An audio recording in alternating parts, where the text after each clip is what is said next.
Boa noite, gente. Estamos iniciando a nossa live semanal. Ansioso como sempre, né?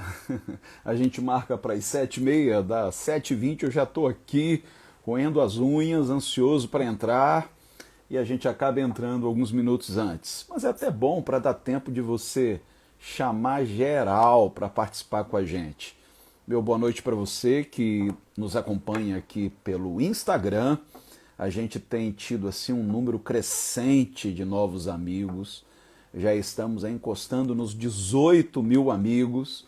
E você que nos acompanha pelo Face reunindo todos os perfis e mais a página, nós temos, eu acredito que algo em torno de 45 mil pessoas que estão de alguma maneira conectadas com a gente. E é muito bom poder estar com vocês. E hoje falando sobre revolução. E aí, gente? Precisamos de uma nova reforma protestante? Já que dia 31 agora celebramos, né, mais um aniversário da reforma que foi deflagrada através de um gesto de um monge agostiniano chamado Martinho Lutero, quando ele fixou na porta do castelo de Wittenberg, na Alemanha, as 95 teses contra a bula papal. Você acha que a igreja está precisando de uma nova reforma? Ou seria de uma revolução? Qual seria a diferença, gente, de uma reforma e uma revolução? Vamos falar disso daqui a pouquinho? Então faz o seguinte, me ajude a divulgar esta live. Se você está me assistindo pelo Instagram, vai naquele aviãozinho que está ali no rodapé da transmissão, clica nele e envia para todos os seus amigos. Se você está no Facebook, é só compartilhar na sua timeline. Não precisa esperar terminar a transmissão, não. Faça agora. Eu estou contando com você, hein? Vamos cantar? Tu tens meu ser e eu sou teu para sempre. Tu és meu bem, ontem, hoje e sempre. Tudo está seguro em tua mão. Eu não tenho que temer. Tens meu coração. Vem comigo, vai. Tudo está seguro em tua mão e eu não tenho que temer. Tens meu coração. Louve a Deus, terra e céu, quão belo é o seu infalível amor. Infalível amor. Quem jamais mudou, nem falhará, experimente o seu infalível amor. Infalível amor. Minha rocha és, me apoio em ti. Firmes estão meus pés, não vou desistir. Sabe por quê? Tudo está seguro em tua mão. Eu não tenho que temer. Tens meu coração.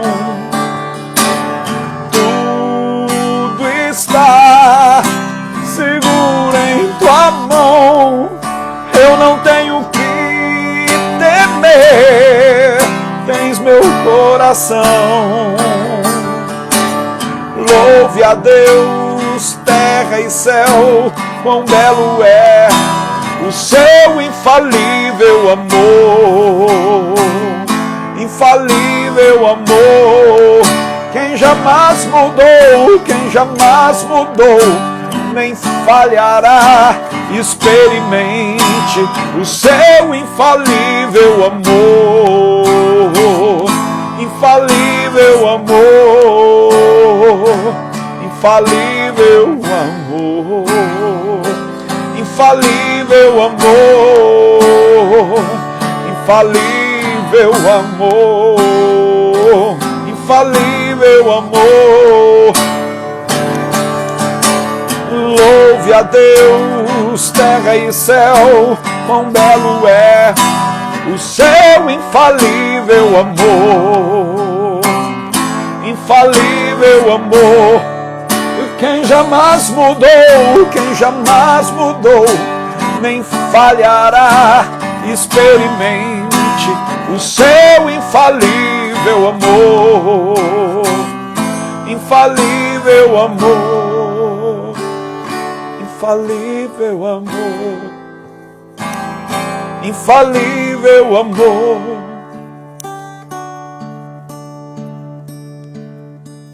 Tudo está seguro em tua mão. Eu não tenho que temer. Tens meu coração.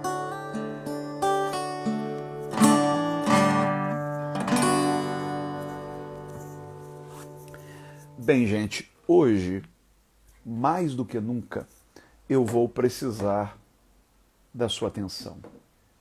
Porque nós vamos entrar num terreno, eu não vou dizer pantanoso, né? Porque estamos falando de amor, de graça.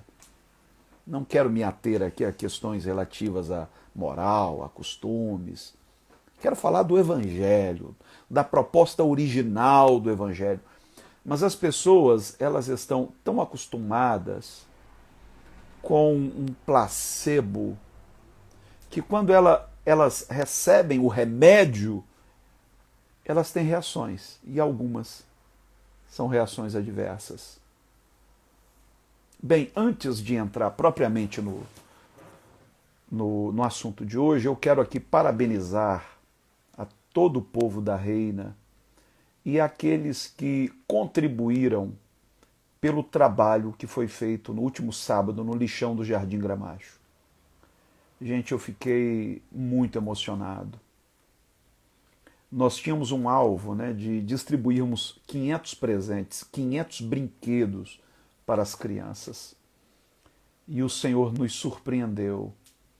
Nós distribuímos algo em torno de 700 brinquedos. 700 brinquedos. E boa parte desses brinquedos, nova, que nós adquirimos, nós compramos com o que você contribuiu. Isso sem contar 104 cestas básicas que foram distribuídas ali para famílias carentes. Por isso eu deixo aqui registrado o meu agradecimento, não só aos que contribuíram, mas aos pastores da Reina que têm se empenhado.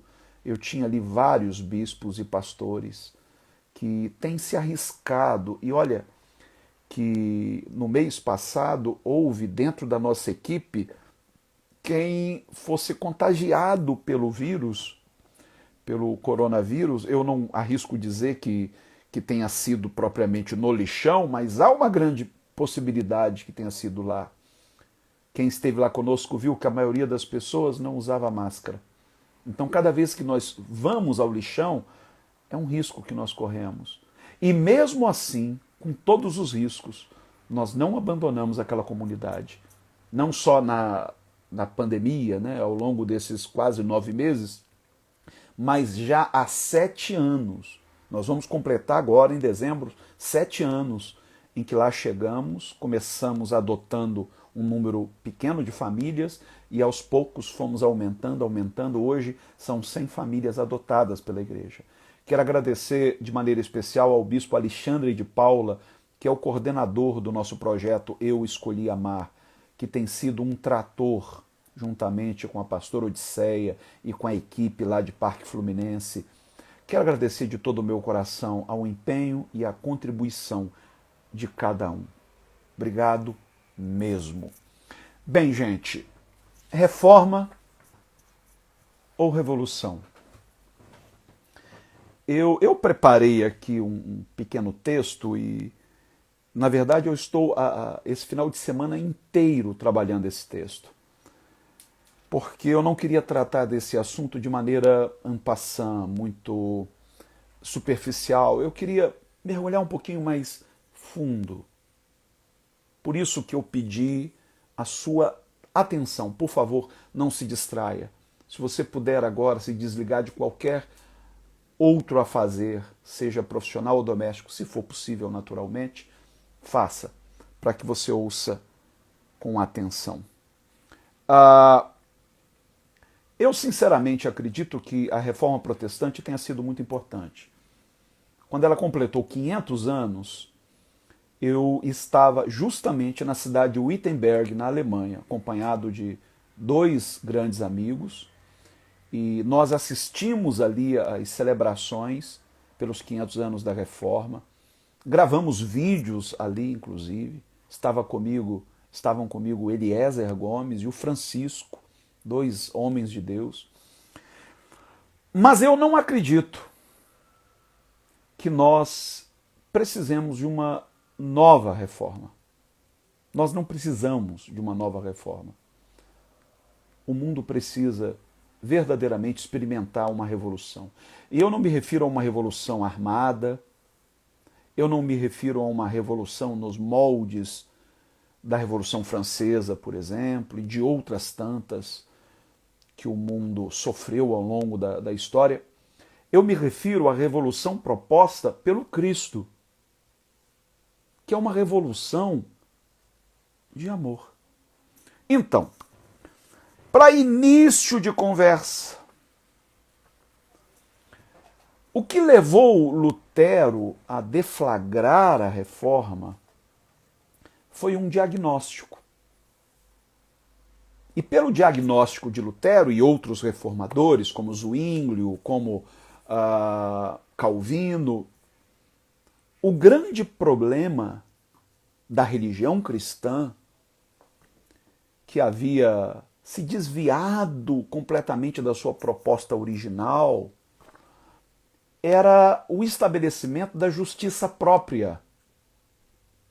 Preste atenção, onde é que eu quero chegar com isso? Quando a religião propõe um caminho de uma salvação obtida mediante boas obras, quer dizer, eu sou salvo na medida em que eu pratico estas boas obras, apesar de parecer uma coisa razoável e boa, na verdade, ela está indo na contramão da proposta do Evangelho. Por quê? Porque na proposta original do Evangelho, as boas obras, elas são consequência da salvação. Elas não são a sua causa. Entende o que eu quero dizer? Lembra daquele comercial, Tostines vende mais porque é mais fresquinho ou é mais fresquinho porque vende mais? Né? É um dilema. Na verdade, nós nos deparamos com um dilema parecido. Nós somos salvos pelas boas obras ou somos salvos para as boas obras? Elas são consequência ou elas são causa da nossa salvação? Daí, os reformadores começaram a pregar uma doutrina que tem sido, eu diria, o fundamento da reforma. E que, infelizmente, é tão pouco conhecida hoje, inclusive pelos herdeiros da reforma, que são os evangélicos. Essa doutrina atende pelo nome de justificação pela fé. O que significa isso? Que, mediante a fé, no sacrifício feito por Jesus, nós somos declarados por Deus justos a despeito de nossas obras. Ou como disse Paulo em Efésios, nós somos salvos pela graça mediante a fé. E isso não vem de nós, é dom de Deus, para que ninguém se glorie. Efésios 2:8. Isto é, se a minha salvação fosse resultante das minhas obras, eu teria do que me gloriar diante de Deus. Eu poderia barganhar com Deus, usar minhas obras como moeda de troca. Aí, Senhor, eu fiz isso de bom, agora o Senhor está numa posição de débito comigo. Quanta presunção a nossa, né? O Evangelho nos propõe um caminho em que não há espaço para presunção. Não há espaço para vanglória. A salvação é obra de Deus. E ela começa a partir do momento em que Deus nos declara justos, apesar de não o sermos. Mas por quê? Porque a justiça de Cristo é computada na nossa vida. É por isso que nós oramos em nome de Jesus. Nós estamos tomando Jesus como nosso fiador diante de Deus. Nós somos seres espiritualmente falidos. Nós não temos como nos bancar diante de Deus. Nós somos bancados pela graça.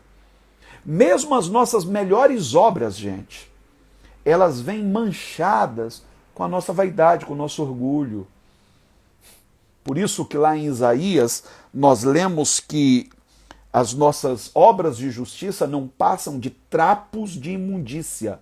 Está lá em Isaías 64:4. O que significa trapos de imundícia? Seria, digamos, o ancestral do absorvente. Naquela época não havia, naturalmente, né, o absorvente a que as mulheres hoje recorrem durante o seu ciclo menstrual. Então, de que maneira elas continham o sangramento? Através de um pedaço de pano, que eles chamavam de trapo. Esse pedaço de pano continha o sangramento, mas não estancava a hemorragia. Entende o que eu quero dizer? Pois então, as nossas obras de justiça, aos olhos de Deus, são esses trapos que nós usamos para tentar conter a nossa hemorragia espiritual e existencial. Só que daqui a pouco esses trapos ficam encharcados. Quer dizer, nossas boas obras acabam manchadas com a nossa vaidade. Daí Jesus dizer que o que uma mão faz, a outra não deve saber.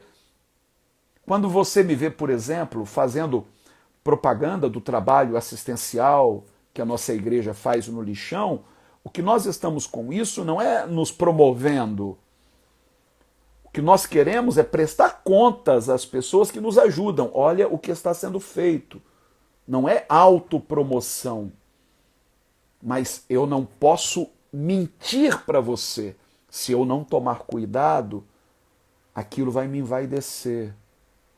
Vai retroalimentar o ciclo de pecado em mim. Porque a soberba é a mãe de todos os pecados. Tudo começa na soberba. Agora, deixa eu ler para vocês rapidamente uma passagem bíblica que eu diria seria a pedra fundamental dessa preciosa doutrina chamada justificação pela fé.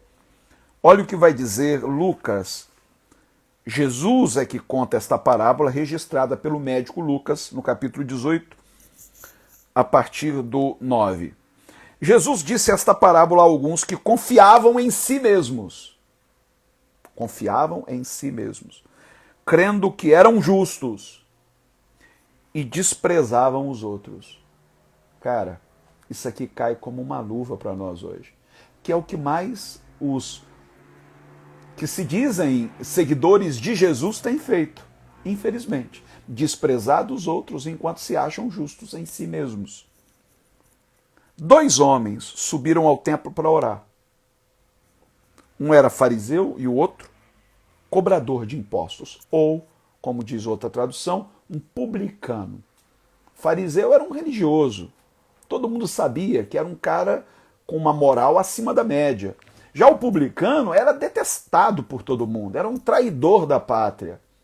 E diz o texto: o fariseu, em pé, orava consigo mesmo desta maneira. Veja, parecia que ele estava falando com Deus, mas Jesus diz que a sua oração era dirigida a si. Por quê? como diz Paulo, o apóstolo, há uma turma cujo Deus é o ventre. É uma maneira de dizer que o seu Deus é o seu próprio ego. Não é a Deus que está sendo dirigida a oração, é a si, no afã de driblar sua consciência, de ficar bem consigo mesmo. E olha o que ele dizia nessa oração. Ó Deus, graças te dou. Começou bem, né? Começou com gratidão. Mas olha como o ser humano, ele sabe jogar com as palavras. Graças te dou, porque não sou como os demais homens, ladrões, injustos, adúlteros, nem ainda como este publicano. E apontou para o outro. Comparação. Eu estou acima da média, Senhor. Mas é graças a ti. Não sou espiritual? Aos olhos de Deus, isso aqui é intragável. Qualquer um que se aproxime de Deus nestes termos não será atendido. Porque Deus dá graça aos humildes, mas resiste aos soberbos. É o que dizem as Escrituras. Jejum 2 vezes na semana e dou os dízimos de tudo o que possuo. O cara está jogando na cara de Deus suas obras. Seu jejum, sua prática religiosa. O cobrador de impostos, lá o publicano, porém, estando em pé de longe, nem ainda ousava levantar os olhos ao céu, mas batia no peito dizendo, ó Deus, tem misericórdia de mim, pecador. Digo-vos que este foi justificado para a sua casa, e não aquele, pois qualquer que a si mesmo se exaltar será humilhado, e qualquer que a si mesmo se humilhar será exaltado. De ser justificado é ser declarado por Deus, o supremo juiz, justo.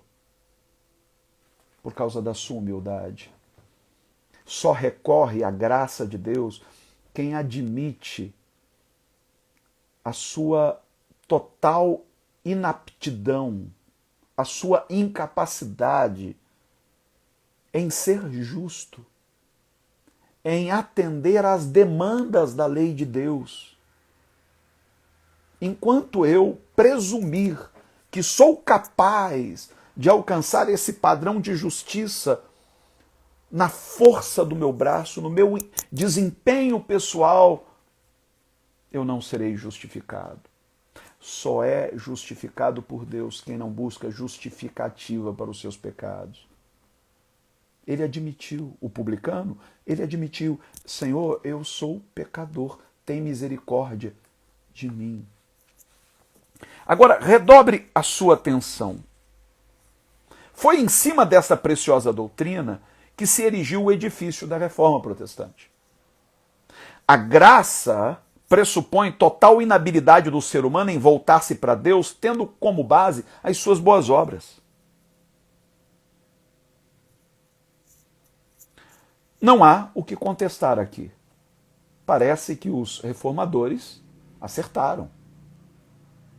E se eu disser que esse diagnóstico não está preciso? Opa, como assim? Deixa eu fazer uma analogia, ok? Nós inteiramos agora 160 mil mortos pela Covid-19. Eu sinceramente acredito até que o número seja bem maior do que este. Mas quando a pessoa ela recebe o atestado de óbito, consta lá, digamos, sofreu de insuficiência respiratória, complicações respiratórias, ou qualquer outra coisa. Afinal de contas, o que a matou foi a Covid ou uma comorbidade qualquer? Percebe como é difícil fazer um diagnóstico?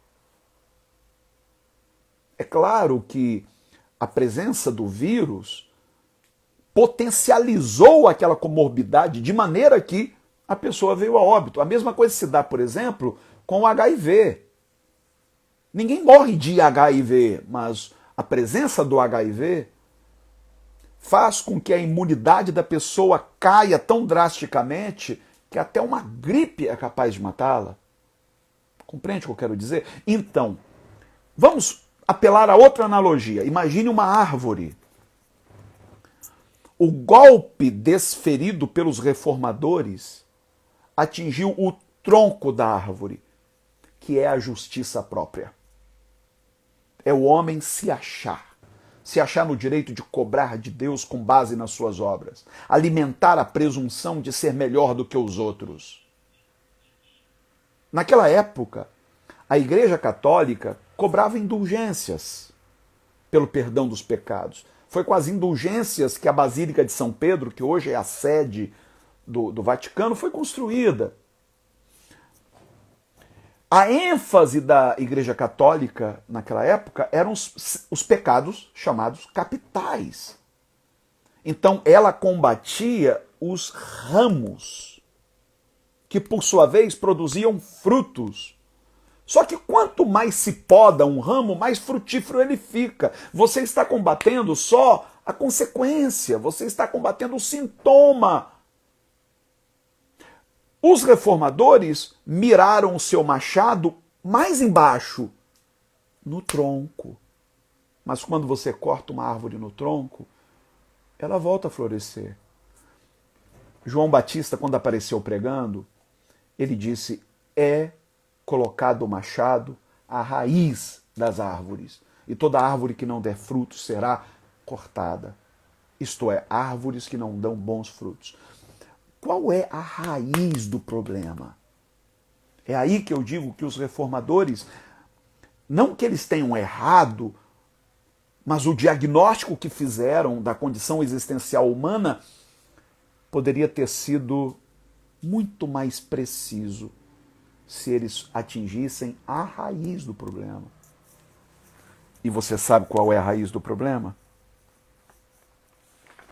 A raiz do problema se chama o amor próprio.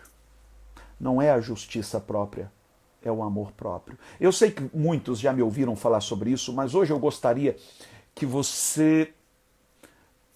Eu sei que parece redundante o que eu já pedi inicialmente, mas volto a pedir. Preste muito atenção, porque hoje nós vamos um pouco além das conclusões a que chegamos anteriormente.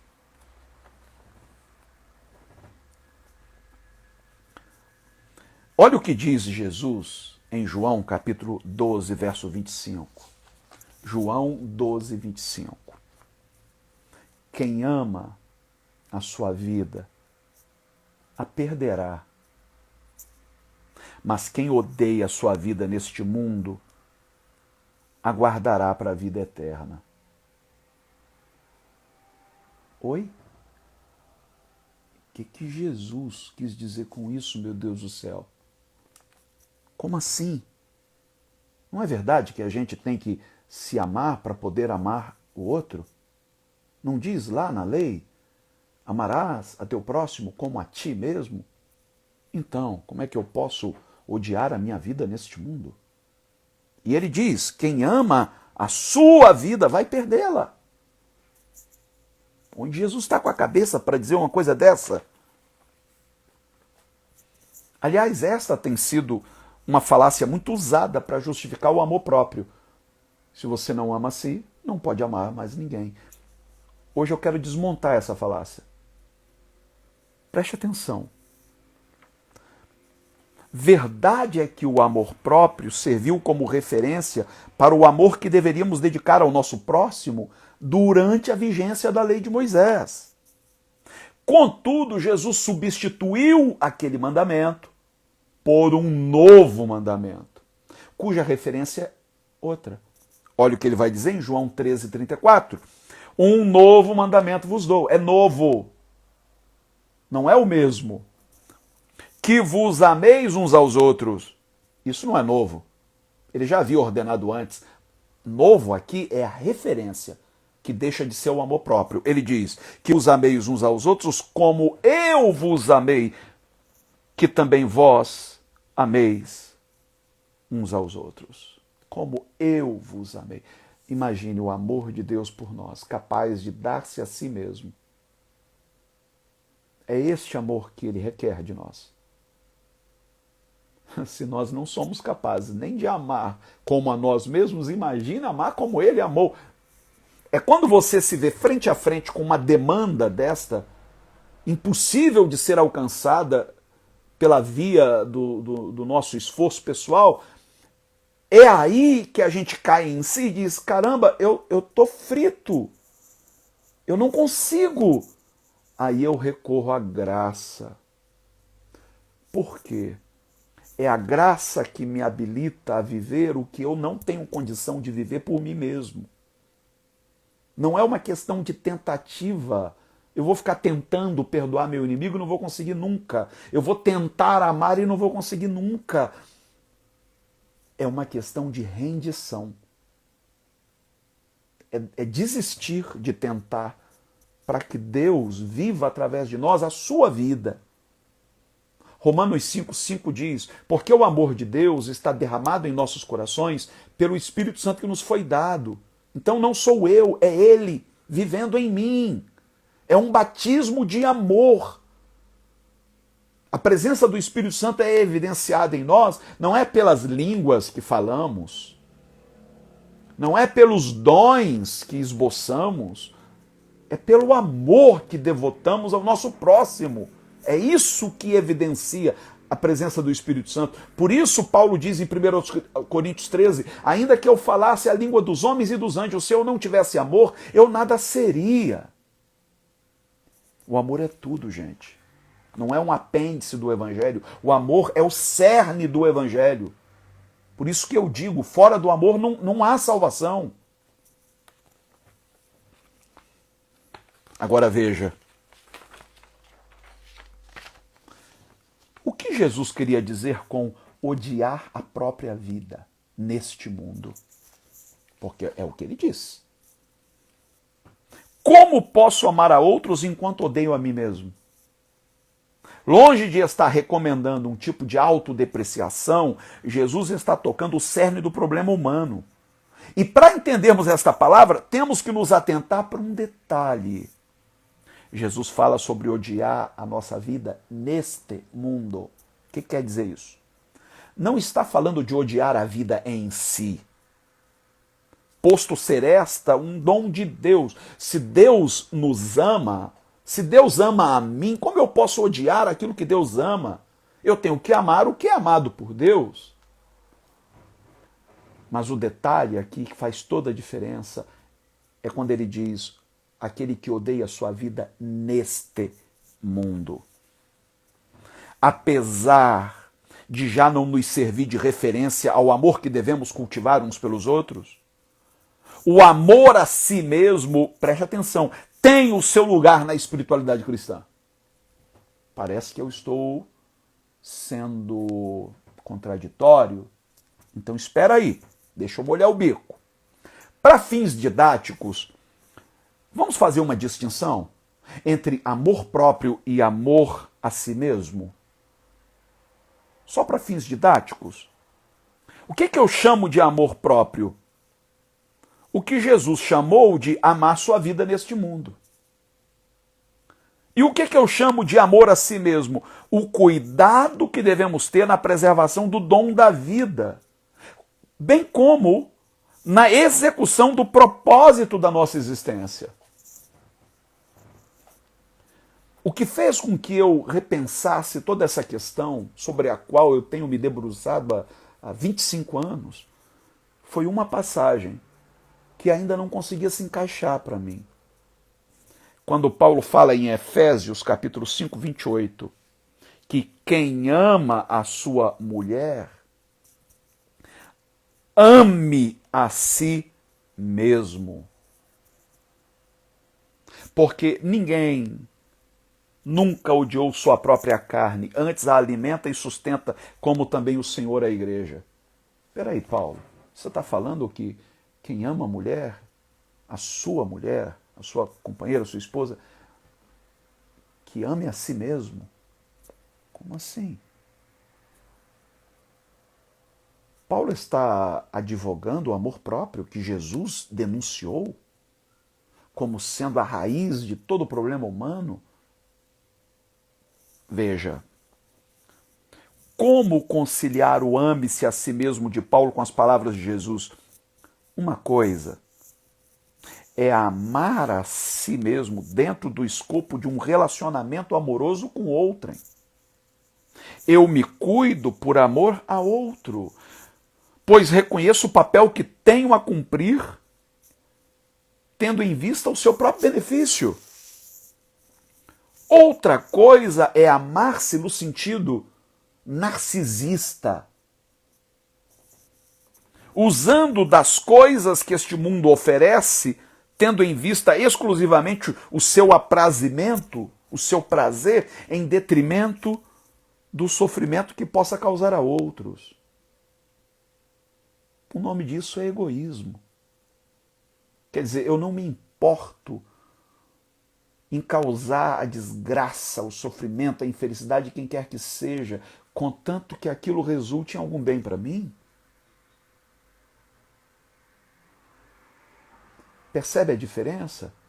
Agora, é claro, eu me cuido, eu me alimento, procuro dormir bem. Por quê? Isso é amar a si mesmo dentro de um contexto relacional, porque eu sei que há pessoas que precisam de mim bem. Eu quero servi-las com excelência. Então eu não posso viver de qualquer maneira, largado. Meu corpo é templo do Espírito Santo. Eu não vou encher meu corpo de vícios, daquilo que o danifica, que o prejudica, que possibilita até uma morte precoce. O amor próprio coisifica as pessoas e torna os relacionamentos meros meios de se satisfazer e alcançar seus objetivos, sejam esses legítimos ou não, não é isso que está em questão aqui. No fundo, o objeto do amor próprio não é o ser em si, sua essência, mas os papéis impostos pelas contingências da vida e que estão condenados a se tornarem obsoletos com o passar do tempo. A tal vida neste mundo a que Jesus se refere e que diz que deveria ser odiada e não amada, equivaleria ao conceito de persona na psicologia analítica de Carl Jung. Para Jung, a persona é uma espécie de máscara projetada, por um lado, para fazer uma impressão definitiva sobre os outros, e por outro, dissimular a verdadeira natureza do indivíduo. Então, o amor próprio nada mais é do que o amor voltado para um eu que é impostor, que é um fake, é uma farsa. A conversão proposta pelo Evangelho nos livra de uma vida inautêntica na medida em que nos leva a desprezar o impostor que nos habita. Esse ódio a que Jesus se refere é um desprezo a esse impostor. Deixamos de viver em função da aprovação de terceiros e passamos a viver única e exclusivamente motivados pelo amor na liberdade proporcionada pela presença do Espírito Santo. Lembra que Paulo diz, onde está o Espírito, aí a liberdade? Não é viver sob pressão de quem quer que seja. Abandonamos as máscaras, inclusive aquelas que nos são cedidas pela religião. E como diz Paulo em 2 Coríntios 3,18, com o rosto descoberto, refletindo como um espelho a glória do Senhor, somos transformados de glória em glória. Ainda não somos o que estamos destinados a ser. O problema das máscaras é que elas tornam a vida como água parada. Elas estacionam a vida. A máscara faz com que nós simplesmente abandonemos qualquer projeto de aperfeiçoamento pessoal. A gente se conforma àquilo que é, que na verdade não passa de uma fantasia, de uma mentira. Todos nós temos uma vocação existencial. Todos nós estamos destinados a ser alguém projetado por Deus. Esse alguém já existe potencialmente em nós, mas precisa galgar cada etapa, cada glória. E isso só será possível quando abandonarmos a persona, a máscara, quando nos admitirmos diante de Deus com os nossos erros e acertos. Nós não somos totalmente maus, como geralmente diz a teologia reformada, nem somos totalmente bons. Nós somos seres ambíguos, capazes de monstruosidades e capazes de atos absolutamente generosos e solidários. Como diz Jung, a transformação se dá quando a gente aceita as nossas sombras, quando a gente admite nossas trevas interiores, nossas vicissitudes. Qualquer que seja a transformação empreendida pelo Espírito, terá como ponto de partida o que somos e não o que presumimos ser, e não o que fingimos ser para sermos aceitos. Usando a linguagem junguiana, renunciamos à persona para vivermos o nosso verdadeiro self. Self é o nosso eu em essência. Não é o nosso ego. É o nosso eu essencial. Deus não ama o que presumimos ser, mas o que de fato somos. Não o que somos na aparência, mas o que somos na essência. Odiar a nossa vida neste mundo é desprezar qualquer tentativa do sistema em nos moldar, em nos adestrar, nos transformar em soldadinhos de chumbo, fazendo-nos meras engrenagens que garantam a sua manutenção. O discurso do amor próprio visa lubrificar essas engrenagens para que a máquina siga a todo vapor. Queremos o que não precisamos. Lutamos por coisas, não por causas.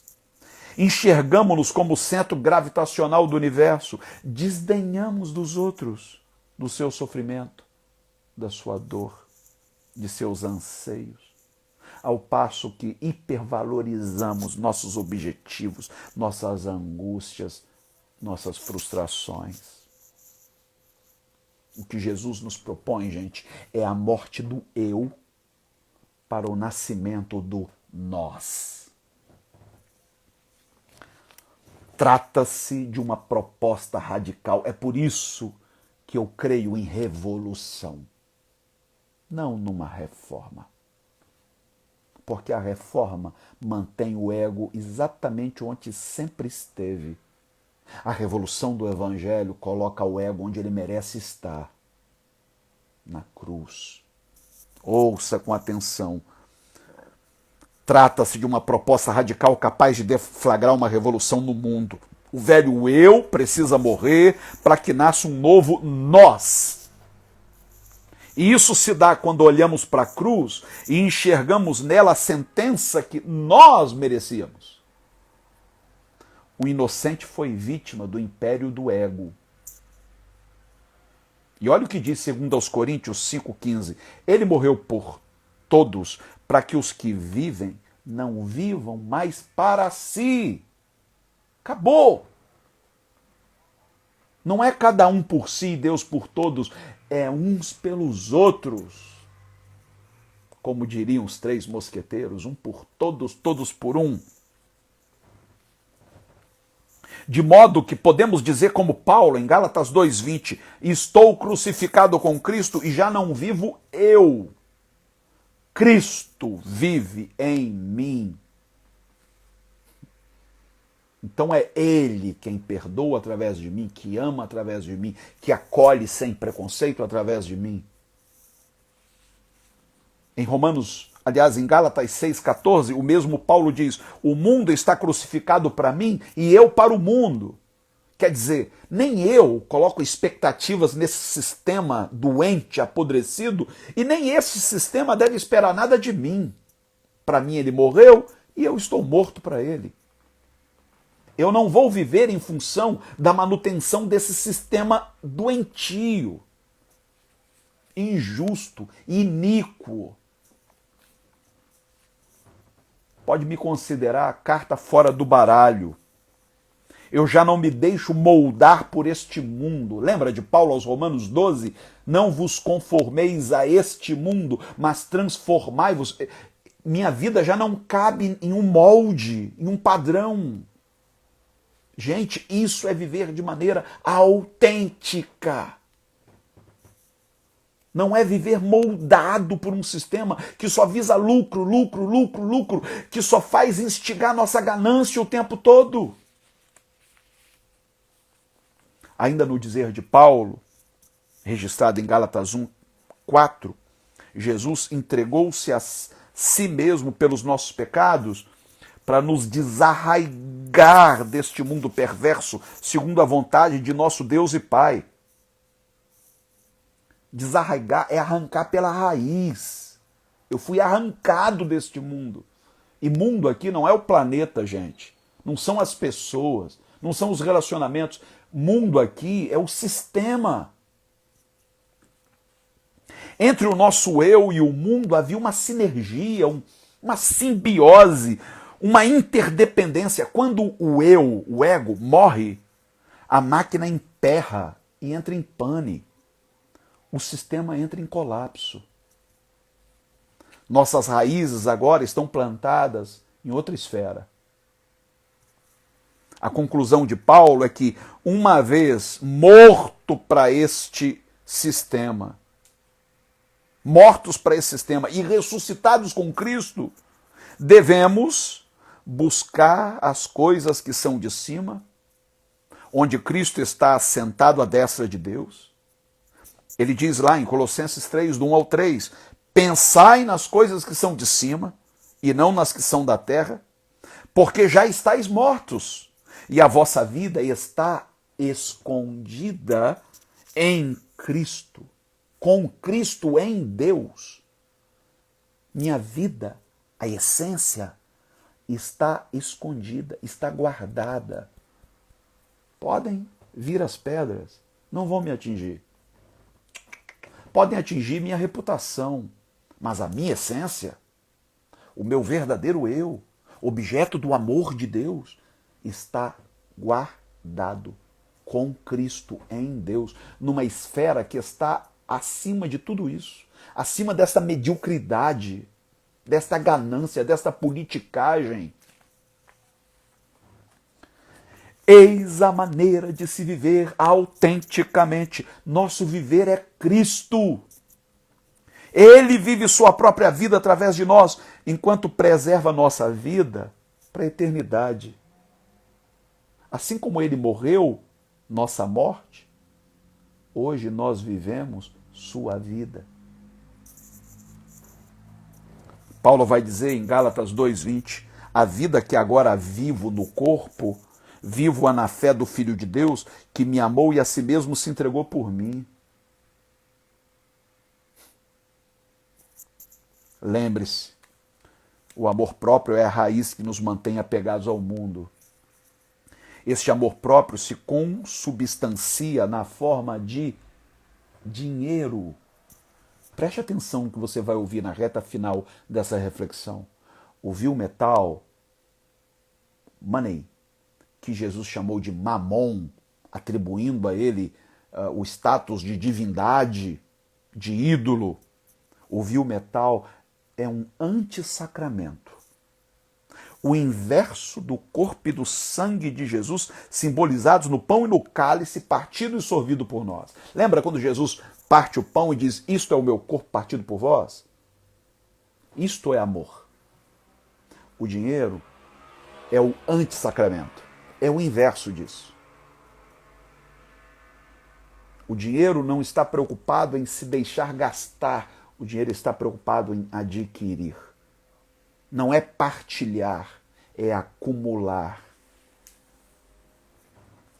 Olha o que Paulo vai dizer em 1 Timóteo 6, do 6 ao 10. Guarde esta palavra. Isso aqui atenta contra a chamada teologia da prosperidade. Este verso tem sido escondido por muitos pregadores. Ele é censurado. Porque nada trouxemos para este mundo. E é manifesto que nada podemos levar dele. Tendo, porém, sustento e com que nos cobrirmos, estejamos com isso contentes. Ontem, caminhando pelas ruas do bairro, eu vi muita gente, moradores de rua, né, em condição de rua, dormindo a relento, sem ter nem um papelão para se cobrir. Aquilo doeu na minha alma de tal maneira. Minha vontade era correr para casa, buscar um cobertor, ir lá e cobrir essas pessoas. Paulo está dizendo, tendo o que comer e com o que se cobrir, estejamos contentes. Mas os que querem ficar ricos caem em tentação e em laço. Laço é aquilo que nos mantém presos. O Evangelho propõe nos desarraigar. A proposta do mundo é nos manter enlaçados.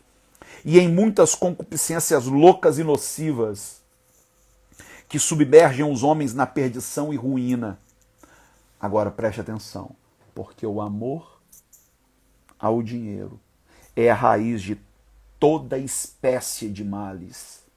E nessa cobiça alguns se desviaram da fé e se traspassaram a si mesmos com muitas dores. Espera aí. Eu disse agora há pouco que a raiz de todos os males é o amor próprio. E agora vem Paulo e diz que a raiz de todos os males é o amor ao dinheiro. Mas o amor ao dinheiro nada mais é do que o velho amor próprio.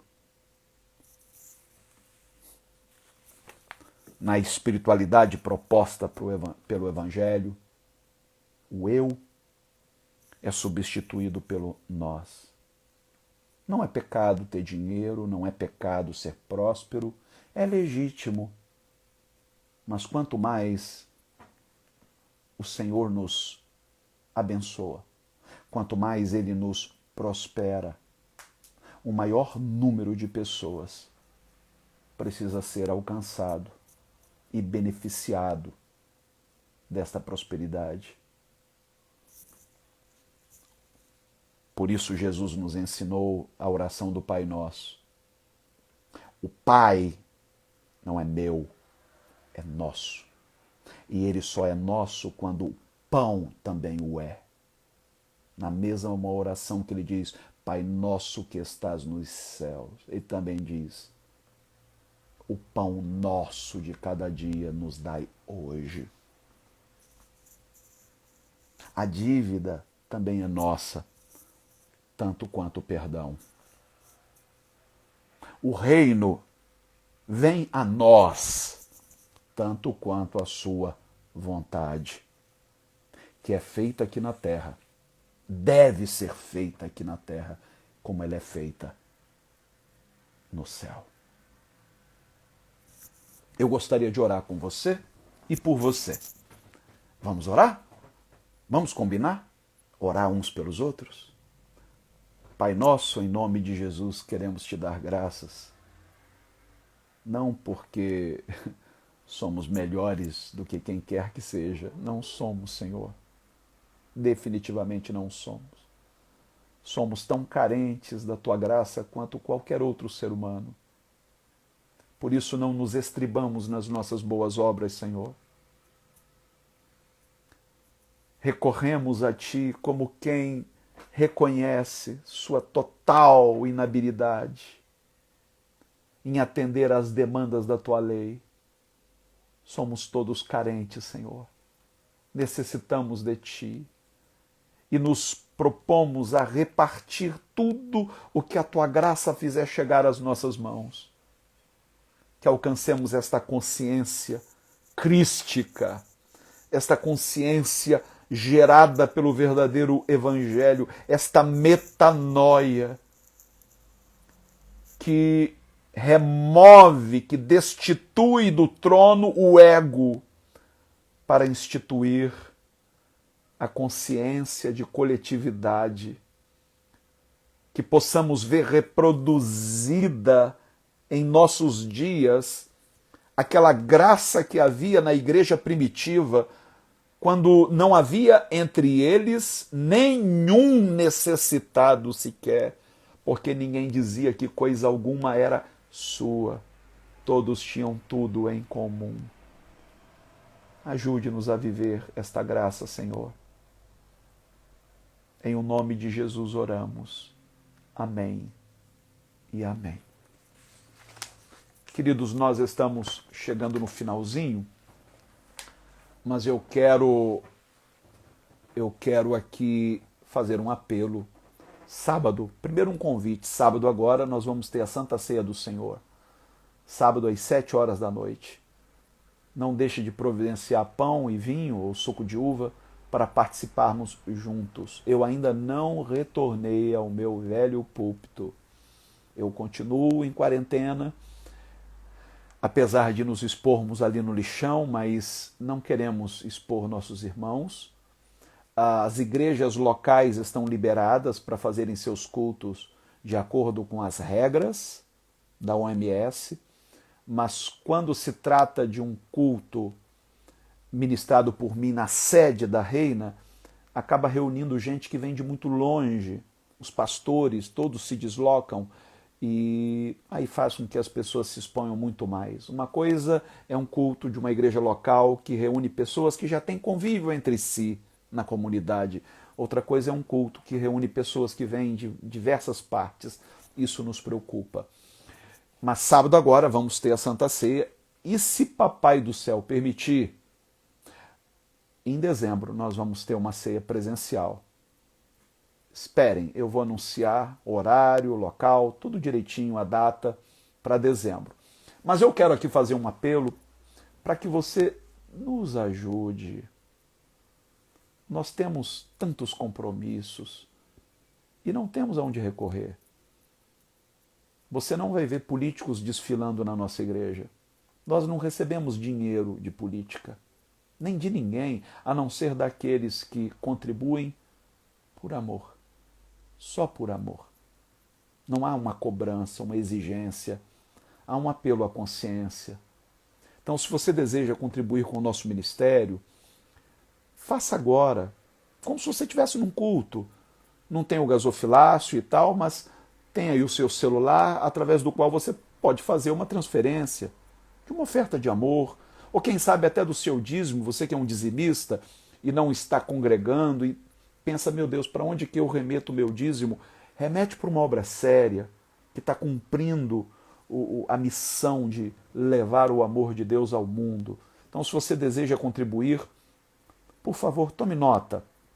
Qualquer contribuição pode ser feita através de um depósito ou transferência para a seguinte conta: Banco Bradesco, anotou? Bradesco, agência 0582, agência 0582, conta corrente 73784, dígito 4. 73784, dígito 4. Em nome de Hermes Carvalho Fernandes. Hermes, com H, Carvalho Fernandes. Pedindo o meu CPF, por favor, tome nota, 936-697-20715. 936-697-20715. Não deixe de compartilhar esse vídeo com outras pessoas, para que muitos sejam alcançados por esta palavra, tá bom? Se você não foi ainda no meu canal no YouTube, oh meu Deus do céu, faça isso agora e se inscreva. O último vídeo é sobre cristofobia. Gente, é um assunto muito sério. Entra lá, youtube.com/Bispo Hermes. Curta lá os vídeos e se prepare, porque semana que vem, sexta-feira, tem vídeo novo no ar. Um beijo no seu coração. Deus te abençoe e obrigado por você existir. Até a próxima, gente. Amo vocês.